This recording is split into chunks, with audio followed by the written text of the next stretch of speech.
ابو ہریرہ رضی اللہ تعالیٰ عنہ سے روایت ہے، رسول اللہ صلی اللہ علیہ وسلم نے فرمایا، جو شخص اللہ کی راہ میں جہاد کے لیے نکلتا ہے، اللہ نے اس کے لیے یہ اجر و ثواب تیار کیا ہے کہ وہ فرماتا ہے، یہ شخص صرف میری راہ میں جہاد کے لیے مجھ پر ایمان رکھتے ہوئے اور میرے رسولوں کو سچا مان کر نکلا ہے،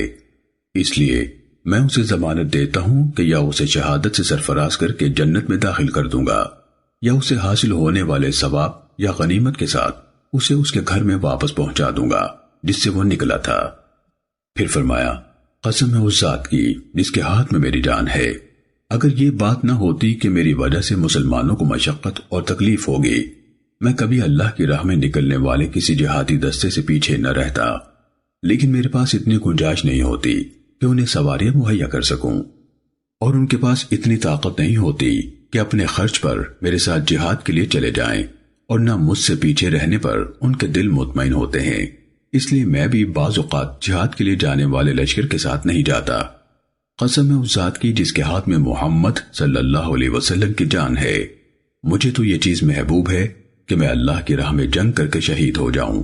پھر جنگ کروں اور شہید ہو جاؤں، پھر جنگ کروں اور شہید ہو جاؤں۔ سننے ابن ماجہ حدیث نمبر 2753۔ حضرت ابو سعید خدری رضی اللہ تعالیٰ عنہ سے روایت ہے، نبی صلی اللہ علیہ وسلم نے فرمایا،